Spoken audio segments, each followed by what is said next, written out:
اور تینوں کو جب اللہ کے نبی کی عبادتوں کے بارے میں معلوم ہوا اور ان کو یہ لگا کہ اللہ کے نبی کی عبادت بہت کم ہوتی تھی، اور ایک نے کہا کہ میں رات بھر سوؤں گا نہیں، ایک نے کہا میں کبھی شادی نہیں کروں گا، ایک نے کہا میں کنٹینیو روزہ رکھوں گا، اور یہ بات جب اللہ کے نبی صلی اللہ علیہ وسلم کو پتہ لگی تو آپ نے تینوں کو بلا کر کے متنبہ کیا، خبردار کیا، اور آپ نے کہا کہ یہ طریقہ صحیح نہیں ہے، آپ لوگوں نے اگر ایسی ایسی بات کہی ہے تو کان کھول کر کے سن لیجئے، میں آپ لوگوں میں سب سے زیادہ اللہ سے ڈرنے والا، اللہ کا تقوی اختیار کرنے والا ہوں، لیکنی اصوم و افطر و اسلی و ارقد و اتزوج النساء، میں روزہ بھی رکھتا ہوں، افطار بھی کرتا ہوں، یعنی کنٹینیو روزہ نہیں رکھتا ہوں، اور میں رات میں سوتا بھی ہوں اور نماز بھی پڑھتا ہوں، اور میں شادی بھی کرتا ہوں۔ فمن رغب عن سنتی فلیس منی، جو میرے طریقے سے ہٹے گا اس کا مجھ سے کوئی تعلق نہیں۔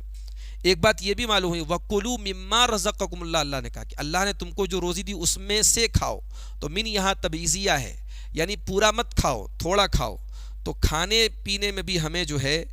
اسراف سے کام نہیں لینا چاہیے، اور یہ بھی پتہ لگا کہ سارا مال تمہارا نہیں ہے، اس میں سے صدقہ خیرات بھی نکالو، اللہ کی راہ میں بھی خرچ کرو،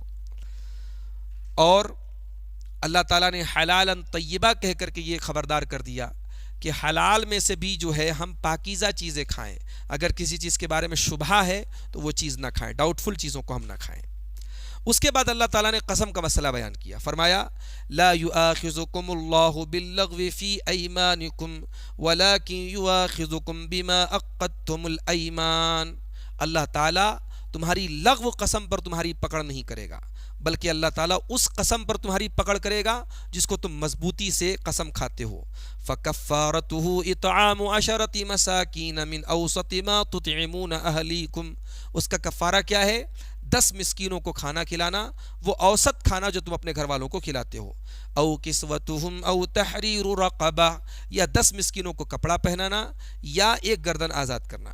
فمن لم یجد فصیام 3 ایام، تو جس کے پاس اس کی طاقت نہ ہو وہ 3 دن روزہ رکھ لے۔ ذالک کفارۃ ایمانکم اذا حلفتم، اور یہ تمہاری قسم کا کفارہ ہے جب تم قسم کھاؤ۔ واحفظوا ایمانکم، اور اپنی قسم کی حفاظت کرو۔ کذالک یبین اللہ لکم آیاتہ لعلکم تشکرون، اللہ تعالیٰ تمہارے لیے اپنی آیتوں کو اسی طریقے سے بیان کرتا ہے شاید کہ تم اللہ تعالیٰ کا شکر ادا کرو۔ یہاں اللہ تعالیٰ نے قسم کی حفاظت کا حکم دیا ہے، تو قسم کا معاملہ بڑا یعنی اللہ تعالیٰ کی تعظیم کے ساتھ جڑا ہے۔ جب آپ اللہ تعالیٰ کی قسم کھاتے ہیں گویا کہ آپ اللہ کا نام استعمال کرتے ہیں، تو قسم کو بلا وجہ استعمال نہیں کرنا چاہیے، اور اگر کوئی انسان قسم کھائے، جس چیز کی قسم کھائے، اگر اس سے بہتر کوئی چیز دیکھے تو بہتر چیز پر عمل کرے۔ اللہ کے نبی صلی اللہ علیہ وسلم فرماتے ہیں من حلف علی یمین فرعا غیرہا خیرا منہا، اگر کوئی کسی چیز کے اوپر قسم کھائے اور کوئی دوسری صورت اس سے اچھی اس کو نظر آئے،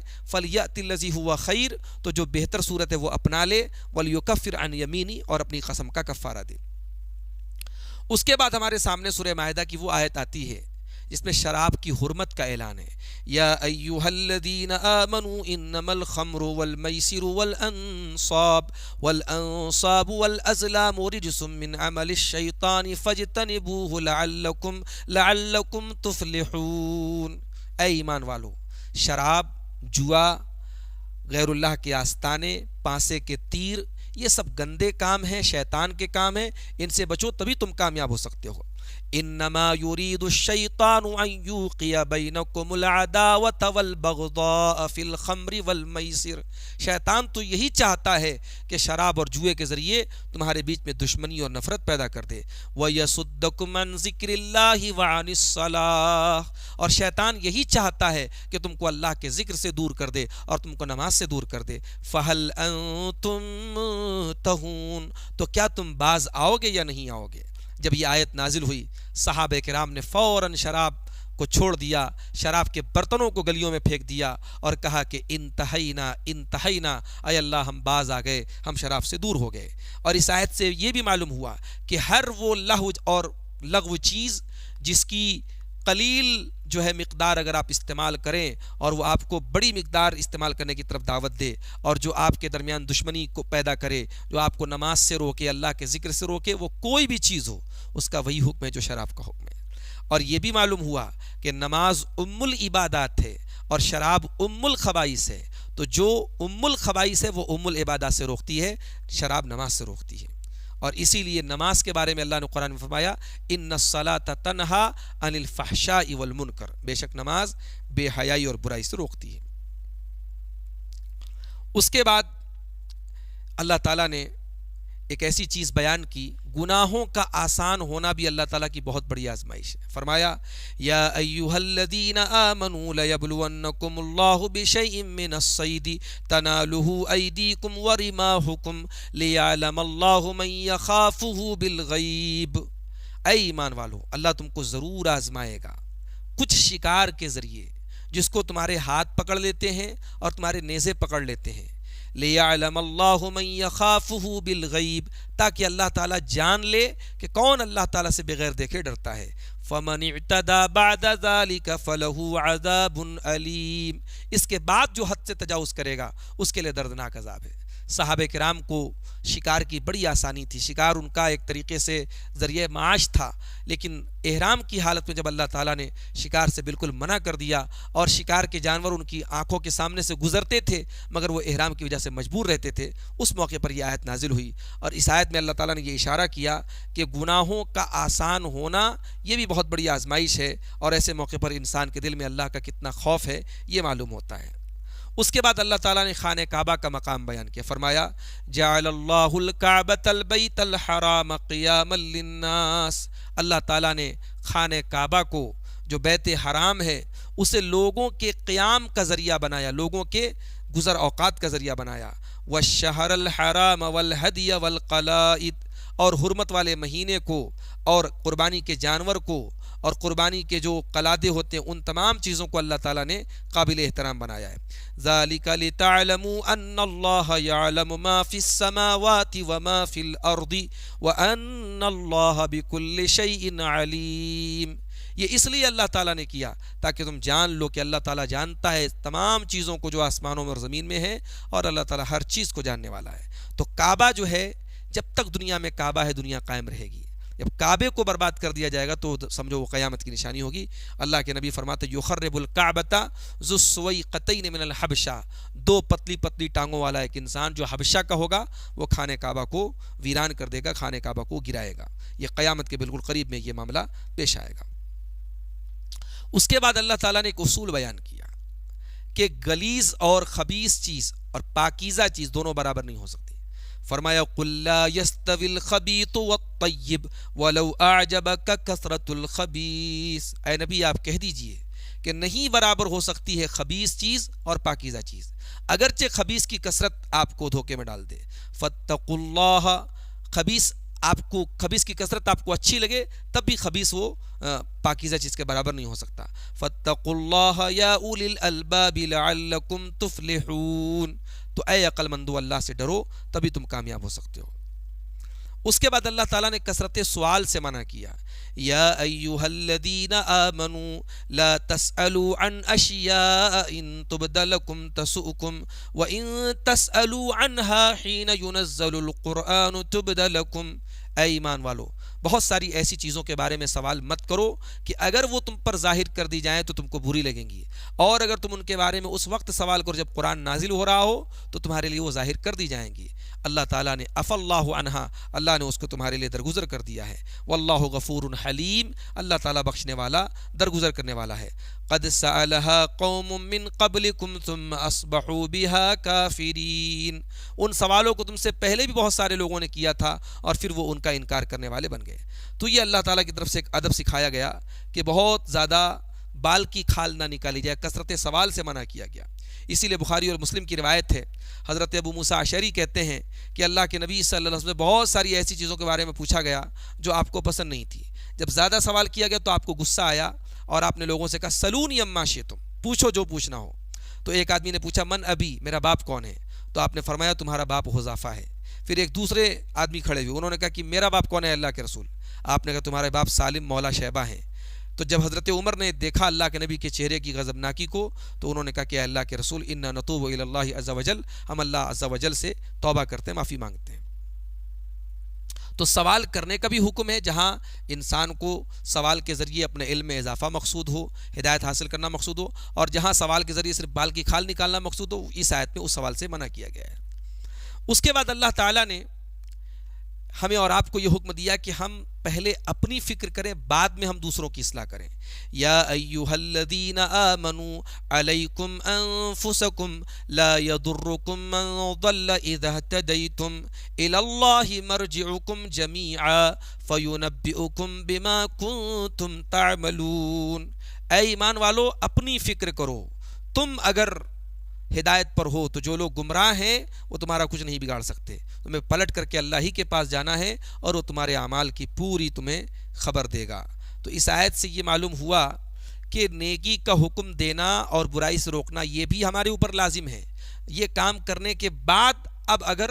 کوئی ہمارے منع کرنے کے باوجود بھی کوئی برائی کر رہا ہے تو ٹھیک ہے، ہم اپنی فکر کریں۔ اس آیت کا یہ مطلب نہیں ہے کہ انسان نیکی کا حکم دینا بند کر دے اور برائی سے روکنا بند کر دے۔ اسی لیے حضرت ابوبکر صدیق نے اس آیت کو پڑھ کے کہا کہ اس کا یہ مطلب نہیں ہے کہ تم امر بالمعروف اور نہی عن المنکر چھوڑ دو، اس لیے کہ اللہ کے نبی کو میں نے فرماتے ہوئے سنا ہے، ان الناس اذا رأوا الظالم، لوگ جب ظالم کو دیکھیں، فلم یأخذوا علی یدی، اور اس کا ہاتھ نہ پکڑیں، اوشک ان یؤمہم اللہ بعقاب، تو قریب ہے کہ اللہ تعالیٰ ایک عمومی سزا ان سب پر نازل کر دی۔ ابو داؤد ترمذی کی صحیح روایت ہے۔ اس کے بعد اللہ تعالیٰ نے حضرت عیسیٰ ابن مریم کا ذکر کیا،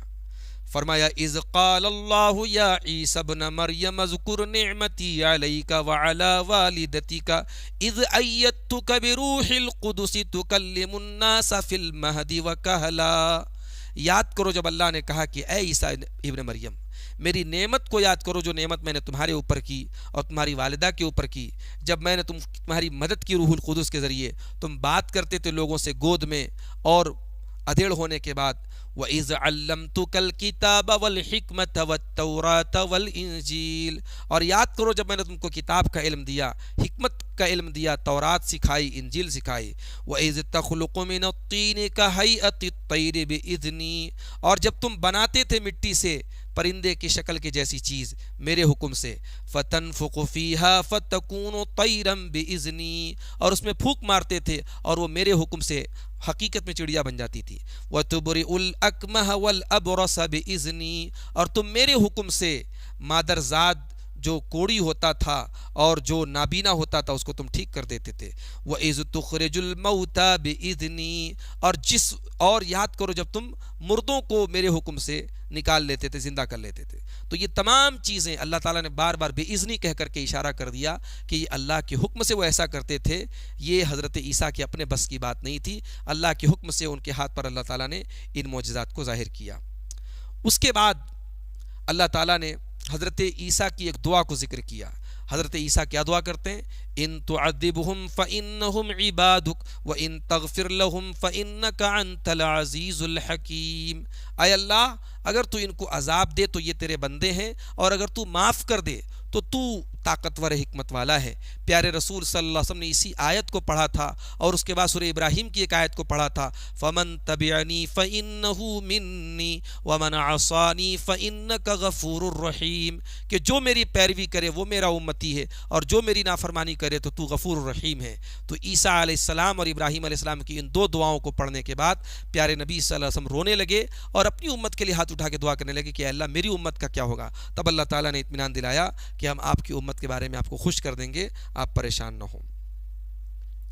اس کے بعد اللہ تعالیٰ نے ایک بات یہ بیان فرمائی کہ جہنمی جب جہنم میں جائیں گے تو جہنم میں جانے سے پہلے وہ ایک تمنا کریں گے۔ کیا کریں گے؟ وَلَوْ تَرَىٰ إِذْ وُقِفُوا عَلَى النَّارِ فَقَالُوا يَا لَيْتَنَا نُرَدُّ وَلَا نُكَذِّبَ بِآيَاتِ رَبِّنَا وَنَكُونَ مِنَ الْمُؤْمِنِينَ، اور اے کاش کہ آپ وہ منظر دیکھتے جب وہ جہنم کے پاس کھڑے کیے جائیں گے تو کہیں گے کہ اے کاش ہمیں واپس لوٹایا جاتا اور ہم اپنے رب کی آیتوں کو نہ جھٹلاتے اور ہم مومنوں میں سے ہو جاتے۔ تو یہ آیت جو ہے، یہ آیت ہم سے یہ بتاتی ہے کہ دنیا میں ہم نیک اعمال کر لیں، ورنہ وہاں ایک انسان جب جہنم کے دروازے تک پہنچے گا تو یہ تمنا کرے گا کہ کاش میں ایمان لایا ہوتا۔ اس کے بعد اللہ تعالیٰ نے ایک بات یہ بیان کی کہ پہلے کی امتوں پر اللہ تعالیٰ نے بہت ساری آزمائشیں، بہت ساری پریشانیاں ڈالی، ان کا مقصد یہ تھا کہ یہ لوگ اللہ کی بارگاہ میں گر گڑائیں۔ وَلَقَدْ أَرْسَلْنَا إِلَىٰ أُمَمٍ مِّن قَبْلِكَ فَأَخَذْنَاهُمْ بِالْبَأْسَاءِ وَالضَّرَّاءِ لَعَلَّهُمْ يَتَضَرَّعُونَ، یقیناً آپ سے پہلے ہم نے بہت ساری امتوں کی طرف رسولوں کو بھیجا اور پھر ان کی قوموں کو ہم نے آزمایا تکلیفوں سے اور بیماریوں سے، لعلہم یتضرعون، تاکہ وہ اللہ کی بارگاہ میں گڑ گڑائیں۔ فلولا اذ جاءہم باسنا تضرعوا، تو ہونا تو یہ چاہیے تھا کہ جب ہمارا عذاب آیا تو وہ گڑ گڑاتے، ولیکن قست قلوبہم، لیکن ان کے دل سخت ہو گئے، وزین لہم الشیطان ما کانوا یعملون، اور شیطان نے ان کے عمل کو ان کے لیے مزین کر دیا۔ تو اگر آپ کو یہ مصیبتیں بھی اللہ سے قریب نہ کر سکیں تو پھر نعمتیں کیسے قریب کریں گی؟ اگر انسان کی زندگی میں مصیبتیں اور پریشانیاں آئیں اور پھر بھی وہ اللہ کی بارگاہ میں نہ گڑ گڑائے، اس کا مطلب کہ دل بہت سخت ہو چکا ہے۔ اور اس کے بعد آخر میں اللہ تعالیٰ نے موت کے وقت کا نقشہ کھینچا، فرمایا وَلَوْ تَرَى إِذِ الظَّالِمُونَ فِي غَمَرَاتِ الْمَوْتِ وَالْمَلَائِكَةُ بَاسِطُو أَيْدِيهِمْ أَخْرِجُوا أَنفُسَكُمْ الْيَوْمَ تُجْزَوْنَ عَذَابَ الْهُونِ بِمَا كُنْتُمْ تَقُولُونَ عَلَى اللَّهِ غَيْرَ الْحَقِّ وَكُنْتُمْ عَنْ آيَاتِهِ تَسْتَكْبِرُونَ۔ اے کاش کی آپ وہ منظر دیکھتے جب ظالم لوگ موت کی سختیوں میں ہوتے ہیں اور فرشتے اپنا ہاتھ بڑھا کر کے کہہ رہے ہوتے ہیں نکالو اپنی جان، آج تم کو ذلت والا عذاب دیا جائے گا، یعنی یہ قبر کا عذاب مراد ہے، آج تم کو ذلت والا عذاب دیا جائے گا۔ کیوں؟ کیونکہ تم اللہ کے بارے میں ناحق باتیں کرتے تھے اور اللہ کی آیتوں کے مقابلے میں تکبر سے کام لیتے تھے۔ یہ آیت عذاب قبر کی بالکل واضح دلیل ہے۔ تو یہ چند آیتیں تھیں 7ویں پارے کی، انشاءاللہ اگلے درس میں ہم 8ویں پارے کی کچھ منتخب آیات کی تفسیر آپ کے سامنے بیان کریں گے۔ اللہ تعالیٰ ان آیات پر ہم سب کو عمل کرنے کی توفیق عطا فرمائے، آمین۔ وآخر دعوانا الحمد للہ رب العالمین۔